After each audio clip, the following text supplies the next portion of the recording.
The NetherRealm fighting game competitive community that competes in the recent Mortal Kombat and Injustice games has never banned a character before from a tournament. Reason being is it's kind of a slippery slope, right? If you can ban a character for being too overpowered or maybe having an unintended thing or two, you could then slightly alter the goalposts and target the next character down the list.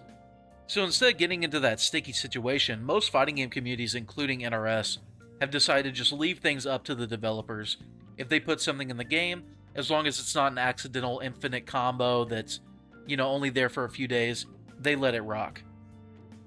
You might see some things today that make you think, well, Tweedy, that makes sense to me, but like the old saying goes, there's a first time for everything.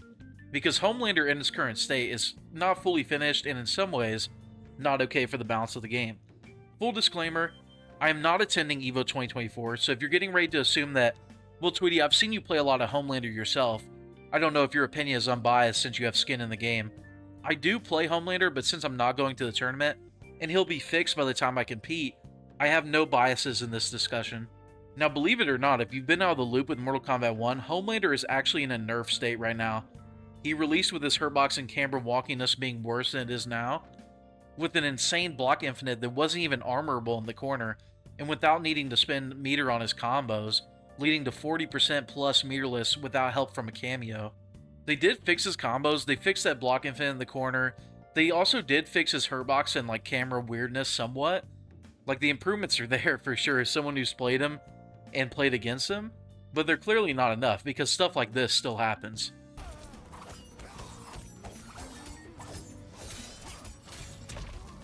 Ah, pero lo va a sacar de la pantalla el muñeco.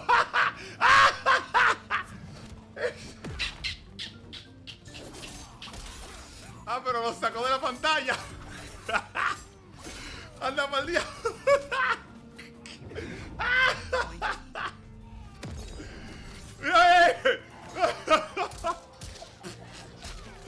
El diablo, loco Robert, espérate, no te tires. Seguro el loco Robert está bien el juego. Seguro el del lado de él está bien. Anda mal diablo. Ay, ay, ay.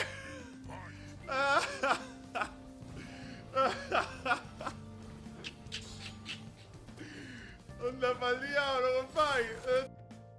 On top of that, he has block pressure that most of the cast can only armor out of, with his fly into jump kick off of any string into Diabolical Dash 4. The Dash 4 is plus enough on block to where the next jump kick can only be armored, so people are just looping that over and over to keep their turn, or to just maul the opponent. Homelander can also cancel flight to bait armor, so the situation is just way too powerful compared to the offense that other Mortal Kombat 1 characters are working with. His Diabolical Dash 1 in the air that launches is also supposed to be unsafe, but you can still mash an armor after it's blocked. Is that enough to justify a ban? I'm not sure. I do feel like with all these things, a lot of characters can still do well against him. His projectile game's not the greatest, so he does have to play neutral or up close against a lot of the cast, which isn't always favorable for him since he has probably the worst down 1 and armor moves in the game. For people not familiar with NRS games, your down 1 is your fastest poke and what you need to get out of tight pressure, and yeah, his is the worst in the game, I would say. So defensively, Homelander is actually one of the weakest characters in the game. It's just when he gets going in a bigger way than the rest of the cast, with some stuff that is clearly not all the way intended and finished. I don't know if that alone justifies a ban. Again, banning characters because of tools leads to a slippery slope. Because, for example, Homelander right now is not as strong as Peacemaker was at Final Combat, but we let him rock. So if we ban Homelander just off the idea that he's overpowered, what's stopping the argument for banning a character like Johnny Cage or Kenshi? Kenshi's been doing infinites with launching mix-ups tied into the infinite since day one. It's just clearly a more intended part of his archetype compared to a Homelander jump kick and a dash kick loop.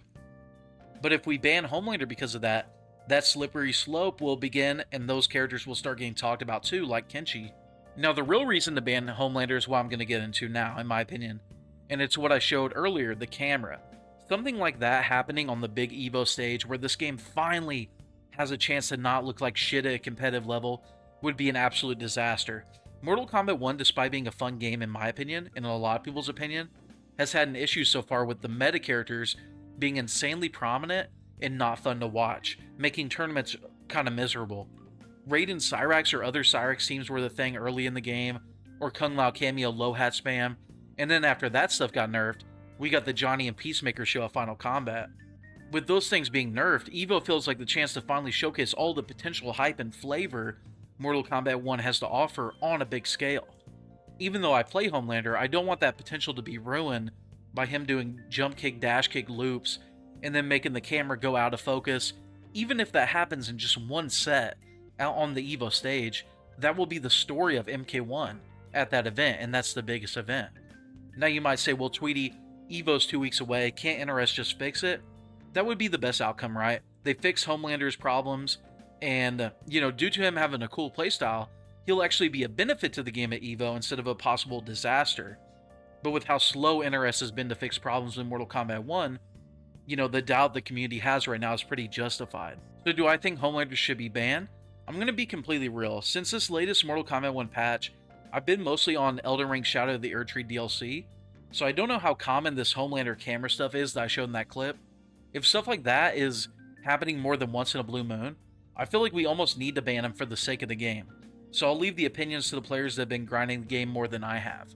Sonic Fox basically had the same thing to say, that the glitches in his general gameplay are not enough to warrant a ban, but the camera thing needs to be fixed because it would be awful if it happened at EVO.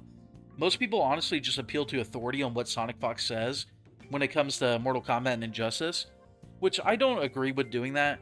Us UFC fans know from like Dominic Cruz's commentary that appealing to authority just for the sake of it is not a good way to go about things. Just because someone's like the best at something doesn't mean their opinion's always right. However, in this case, I do think Sonic's take is pretty spot on.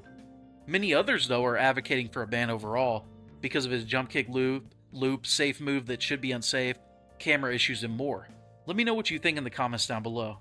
Also, I want to ask y'all overall, do you guys feel like Homelander was a mistake? To be honest, obviously The Boys is really popular.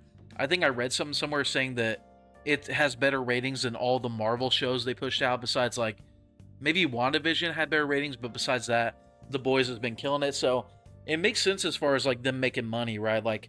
Homelander sells really well, but I don't know, I kind of feel like, as much as I love The Boys, I love Invincible, I like Peacemaker, the show. I don't really like him in the game, but yeah, as much as those characters are cool, I feel like they don't necessarily fit Mortal Kombat as well as guests we've seen in the past, because if you think about it, Mortal Kombat is it's a nostalgia-based series, right? It's all about nostalgia, comfort, oh yeah, I played Liu Kang in the arcades with my dad, and, I've loved Mortal Kombat ever since, you know what I mean? Me and my friends went down to the arcade, I picked Sub-Zero and fucking iceballed him, it's based on stuff like that.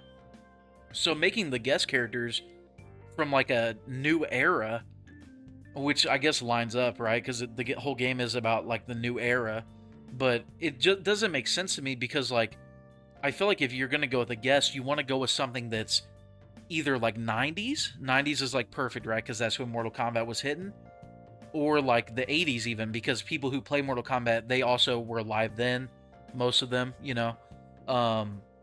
So whenever they put in characters like Terminator, Jason, Freddy, Alien, Predator, that makes sense to me, right? Because people who were loving Mortal Kombat back then, they also loved Terminator 2, Terminator 1, the Predator movies, the Alien movies, stuff like that, Friday the 13th, Nightmare on Elm Street. So those guests to me really make sense because they line up with the whole reason people like Mortal Kombat. Mortal Kombat is almost like it's a nostalgia and a comfort franchise for those 80s and 90s kids, And not to say that people that were born in the 2000s and stuff aren't into Mortal Kombat, but it's obvious that the main audience is that. So it's a little confusing to me that they would lean so heavily into these newer IPs. Now, obviously, I know that Invincible and The Boys are comics from the 2000s, mid 2000s, but let's be real, they blew. Again, that's later than when Mortal Kombat was at its peak, and also they blew up with the shows. Let's be real. Let's not sit here and act like 80% of Invincible fans started with the comics. They started with the show. You know what I mean? I would even argue 90% of The Boys fans started with the show. The comic was not popular at all. No one ever talked about that shit. So, yeah, so it's weird to me that they would lean in to get, for example, Doom is a series that popped up in the 90s, same time as Mortal Kombat, same type of fan base. Why have they never had Doom Guy or Doomslayer, whatever you want to call it, as a guest character? I feel like besides maybe Spawn, he's like the perfect guest idea for Mortal Kombat. I feel like they should go for him. And characters like that, you know, not these like new media characters. Yeah, they do sell well, but I don't know. I just feel like yeah, they might get some people to buy the game just to play those characters, but I feel like pretty much all Mortal Kombat fans who are nostalgic for that time period will buy characters from that time period as well. So I don't know. I just find the guest choices to be a little questionable. Let me know if y'all agree or not in the comments, and also let me know how what y'all think about like whenever you go to the bathroom to pee and then like you have to poop at the same time. I feel like that's like so inconvenient. Like, have you ever had a lot to do in your day and then, you know, you went to the bathroom to pee and you're like, okay, I just gotta pee real quick and then I'll get back to work or I'll get back to whatever I'm doing. And then a poop, when you pee, you feel that poop. And it's just like, man, like, and then it turns into a poop. You gotta wipe a lot. You don't have a bidet. Like, it's just like, man, it's just, that's one thing that whenever God figured out that system, he was not cooking. You know what I mean? Like, God did a lot of cool things. Like, he allows us to taste, allows us to like see pretty things, you know what I mean? Like, but like the whole like pooping and peeing and a poop catching off guard dynamic, I feel like that was kind of an L decision on his part. Also, do y'all think like Injustice 3 is coming or the next Mortal Kombat? Because I would really love Injustice 3, but I'd also be fine with the next Mortal Kombat. You know, let me know. What am I doing with this ramble right now? But yeah, y'all, that's gonna be it for the video. Much love, everyone. And yeah, later.